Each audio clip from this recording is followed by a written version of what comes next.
Hi all, I'm back with another video on No Rest for the Wicked. Today, I wanted to talk about the performance after Hotfix 2 and share some interesting tweets by Thomas Mahler, the CEO of Moon Game Studios, the developer behind No Rest for the Wicked. In these tweets, he discusses HADES inside of No Rest of the Wicked and the rocky launch of the game. But before I dive into that, please consider liking and subscribing. It could count as your good deed for the day. Now let's get into it. As you all well know, the game launched with significant performance issues on PC.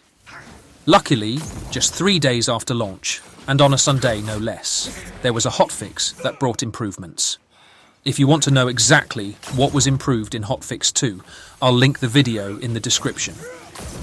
I haven't had time to make content from after Hotfix 2, but everything you see on your screen right now is from after that patch. As you can see, the FPS is still relatively low, considering I play on an RTX 4090. However, it does feel a lot more stable, the stuttering feels gone, and I did gain some FPS.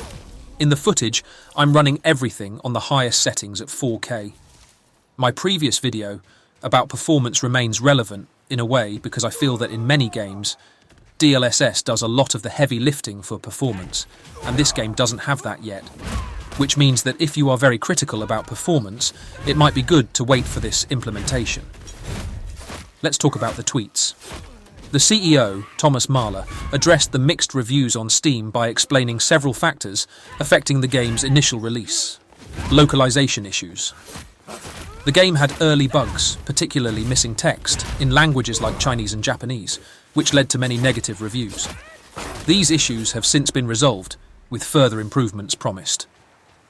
Early access strategy. Wicked was released in early access, prioritizing the introduction of features over performance, similar to their approach with their previous game, Ori and the Will of the Wisps.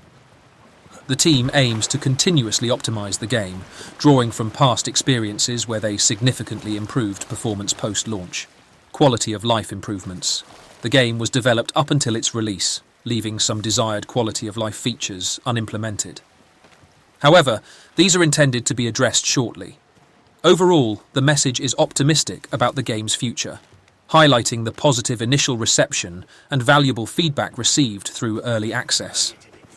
The development team is committed to refining the game and believes strongly in its potential, as reflected in the enthusiastic outlook of its creator.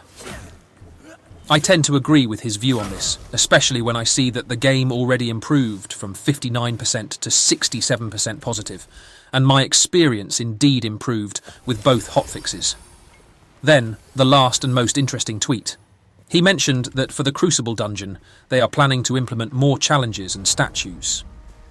He basically sees the Crucible as having the potential to become Hades inside No Rest for the Wicked. That's how huge he sees the potential for this mode. I must say I find that incredibly ambitious, and I hope they can deliver on it. It's already a mixture of Diablo and Dark Souls, and it will get a huge Hades influence, or maybe even Hades inside it. I can't help but be excited. That was it for today's video on No Rest for the Wicked. How is the game running for you since the updates, and what do you think of the game in general? Also, what do you think of the tweets about the potential to get Hades inside No Rest for the Wicked and the mixed reviews? Let me know in the comments. Thank you for watching, and I hope to see you next time. Don't forget to like and subscribe.